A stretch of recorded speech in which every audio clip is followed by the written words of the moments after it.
వందే మాత్రం. నేను మీ జర్నలిస్ట్ నవత. సుప్రీంకోర్టు రిజిస్టర్పై లోతైన విచారణ జరగాలని సిజేఐ సూర్యకాంత్ కీలక వ్యాఖ్యలు చేశారు.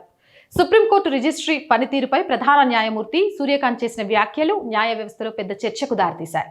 ఇటీవల కోర్టులో జరిగిన ఒక పరిణామం ఆయనను ఆశ్చర్యానికి గురిచేసిందని, అవసరమైతే రిజిస్ట్రీ పనితీరుపై లోతైన విచారణకు ఆదేశిస్తానని స్పష్టం చేశారు. అసలు ఏం జరిగింది అంటే, ఒక పిటిషన్ని ఇప్పటికే 3 న్యాయమూర్తుల బెంచ్ తిరస్కరించింది. కానీ ఆ పిటిషన్ తర్వాత మరో బెంచ్ ముందు లిస్టింగ్ కావడం సిజేఐ దృష్టికి వచ్చింది.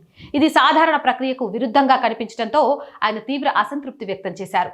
ఇక రిజిస్టర్పై చేసిన వ్యాఖ్యల గురించి మాట్లాడాల్సి వస్తే, 20-30 ఏళ్లుగా పనిచేస్తున్న కొందరు అధికారులు తమ ఇష్టానుసారం వ్యవహరిస్తున్నారని ఆరోపించారు.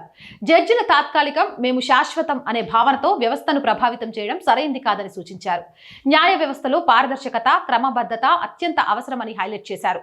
సుప్రీంకోర్టులో కేసుల లిస్టింగ్ చాలా కీలకం. ఏ బెంచ్ ముందు కేసు వస్తుందో అదే తీర్పు దిశను ప్రభావితం చేయొచ్చు.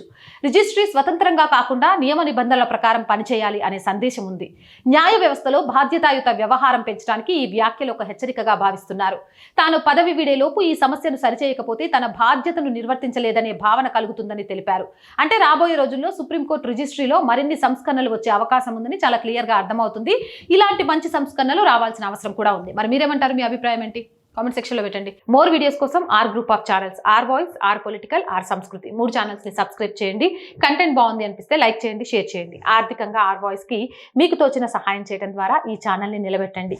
ఆర్థికంగా సపోర్ట్ చేయాలంటే సబ్స్క్రిప్షన్ పక్కనే జాయిన్ అనే బటన్ ఉంది. 1 to 5 లెవెల్స్ ఉన్నాయి. ఏదో ఒక లెవెల్లో సపోర్ట్ చేయండి. లేదా స్క్రీన్ మీద గూగుల్ పే, ఫోన్ పేతో పాటు అకౌంట్ డీటెయిల్స్ ఉన్నాయి. మీకు తోచిన సహాయాన్ని అందించవచ్చు. వ్యాపార ప్రకటనల కోసం 8328500576 నెంబర్ని సంప్రదించండి. జై హింద్, జై భారత్.